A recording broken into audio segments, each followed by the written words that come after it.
It's been a long time and I'm so glad I'm doing this again because it's the end of the year and honestly it's one of the most exciting topics to talk about.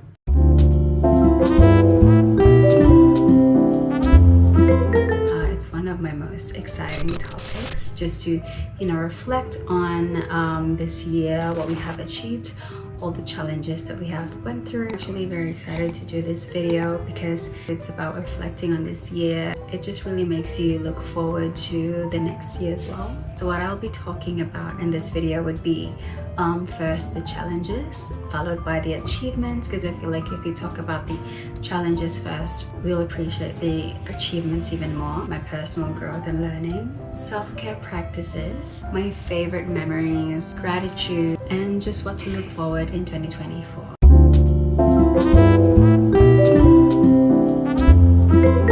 I don't usually talk about something so personal and then post it online, but I just think that it might help others as well, find some inspiration if ever they're also going through hard times as well, but they might find encouragement from this video as well. By the way, my challenges and how I have overcome them is not a formula that works for everyone. The pain and suffering are all mine, so if ever you went through maybe a similar experience or similar thing and then you faced it on a different way, you can share them in the comments below, but do not invalidate other people's feelings or sufferings just because you went through it in a different way, okay? So the first challenge I faced this year was definitely homesickness. Well, I'm still homesick up until now. I've never felt that kind of sadness and longing in my life, of course, because I moved out of the country and left my family, my friends behind. That is definitely a big challenge. I think what I can remember, one of the biggest moments when I felt really homesick was my birth month. I was more sensitive during that time. I'm going to have my first birthday away from my family and friends, so I was extra sensitive. That was also the time that my mother was admitted to the hospital because she was so sick. And then I had to show up at work. In my role that time, I have to be in high spirits, so it was really challenging to keep that energy while going through all that. I'm always homesick, but my Shane is laying down here somewhere, is really helping me, deal with it. It's bearable, but I still really get homesick, especially on like birthdays and events that I am missing out. That's when my homesickness is really extreme. Next challenge that I faced this year was getting scammed. I don't really want to go into details, but to make this story short, because it is, during that time I kept sending applications for a work from home job, and then I got it. Well, I thought I got it, but then they used my personal information to steal money from me, so it was a large sum as well. The money that I worked hard for was stolen from me. I broke down when I realized that my money was gone, that my personal information was compromised, and that there was actually no job waiting for me. And that's the time that I already resigned my first job, so it was very tough. So a week after that incident when I got scammed, Shane got really sick, but we even brought him to the hospital because he was really in a lot of pain. Since it was contagious, I got sick as well after that. So we were sick for 10 days, very severe sore throat. We had cough, headaches. It was just so uncomfortable. There was also this time that we had to sleep in separate rooms and I just got scammed. I would say the last big challenge that I faced would be the unemployment. It was tough trying to find that job that I desired because I wanted a work from home setup.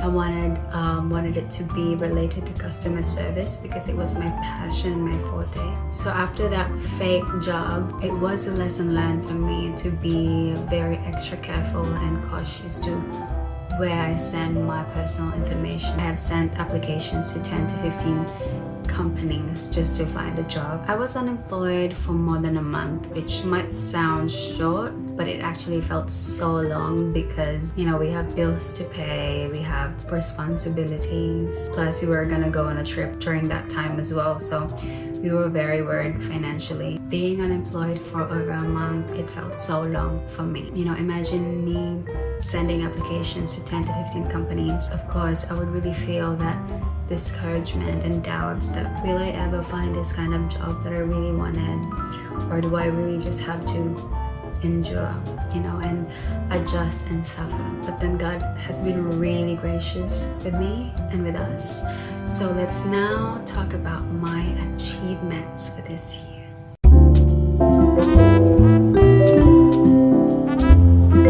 We have to acknowledge our struggles so we can really appreciate our achievements even more.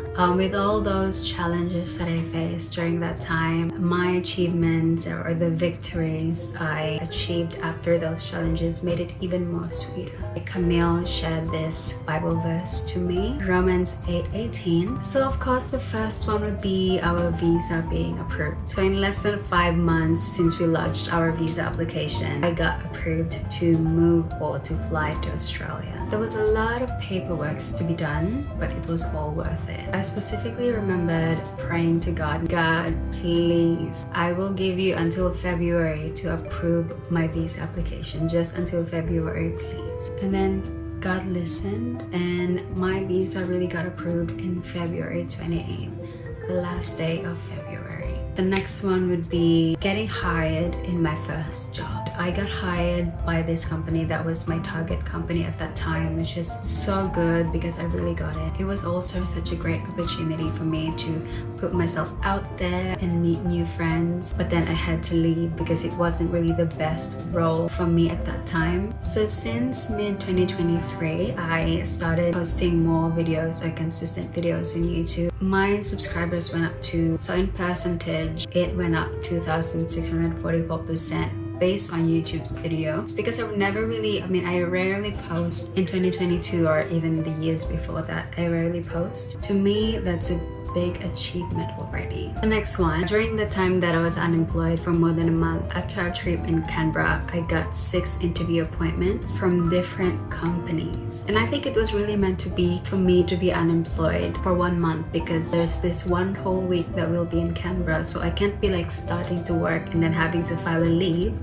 because we're going to Canberra. And I was so excited because finally there's an opportunity. Those companies are all for work from home. And I got hired with a target company that I wanted as well, because it was related or focused in customer service. It was work from home, equipments provided. The only downside was it was a temporary job. I'm only in contract or an employee with them for 3 months. So there's that uncertainty again, that after 3 months that I will be jobless. Even though I got that job that I really wanted, there's still that doubts and worries. And onto the final, and I think maybe one of the best achievements that I got this year is that I got promoted into a permanent employee. From being contract employee for 3 months, they absorbed me, and I just felt so happy that I really cried, because I prayed every single day since I got that temporary job. God, please make me permanent in this job. Since I started,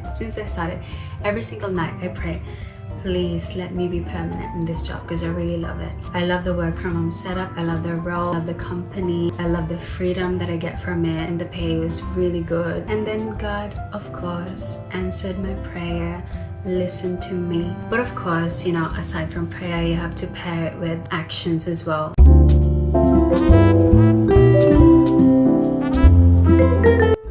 I've already talked about my challenges and my achievements. I would like also to share all my personal growth and what I've learned throughout this year. I will be showing you some statements or quotes that really helped me, or that's very relevant with my situation, and really helped me as well keep that positive energy, which I hope will also help you.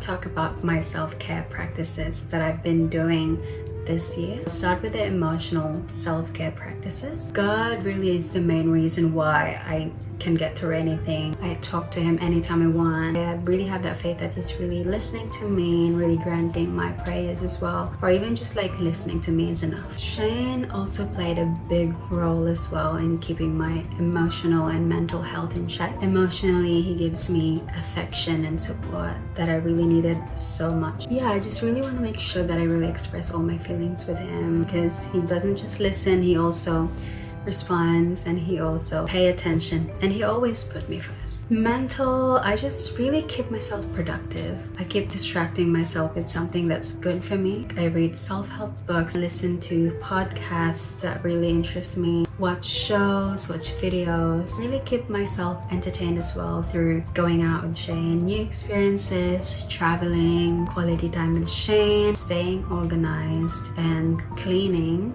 really helps my mental health as well. Shane and I strive to work out 5 times a week. I just started it in the September, but Shane has been doing it for a very long time. And apart from working out, I also committed since September to make healthy breakfasts. So I prep them a night before, just starting the day eating something that's good for the body. But still, you know, healthy diet is still obviously a big challenge for me and Shane. There's just so many delicious food available. And I love my milk tea. That's my biggest challenge. We're working on it. Maybe in 2024 it's gonna be a lot better. I also want to share to you all of my favorite memories, which I'm going to show as a montage. Here are my favorite memories in 2023.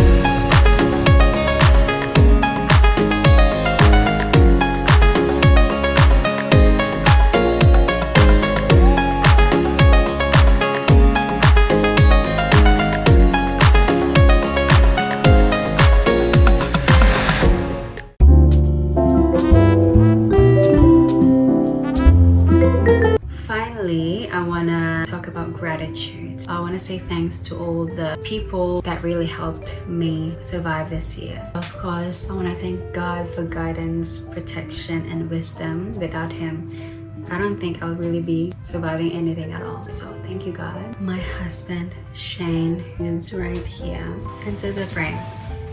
For everything. I can't really enumerate everything that he has done for me. I also want to thank my family back home for their love and support. I want to thank my family here in Australia for all the fun times, for welcoming me here as well. So thank you so much, my family. I also want to thank the immigration lawyer and Ate Apping for helping us, for helping making this possible. Without your help, I wouldn't be here in Australia living with my husband. I want to thank the company that I work for right now as well, which I'm not gonna be sharing because I see that as something personal. Thank you so much. I want to thank my best friends as well, all of my best friends back home, for all the laughters and the friendship, just for your comfort as well. Even though I'm far away, I can still feel your love and friendship. So thank you so much to all my best friends. I want to thank God for the gift of life and just for being alive and well. That is truly something to be grateful for every second of every day. And now I really look forward to what 2024 holds for me and for me and Shane. I am so excited to set goals for next year, plan how to achieve them. That's also going to be my next YouTube video. It'll be about goal setting, so please look forward to that video in the coming year. So that's the end of it. I really hope this video will give you inspiration. Your struggles are as important as your achievements. What matters is really how you deal with it and what you gain from it, all the lessons that you have learned from it. Please give this video a like if you find this video insightful. Comment on this video and share what your 2023 year is like. Share this video as well to inspire others to reflect on this year. Thank you so much for watching and I hope you enjoyed it. Bye!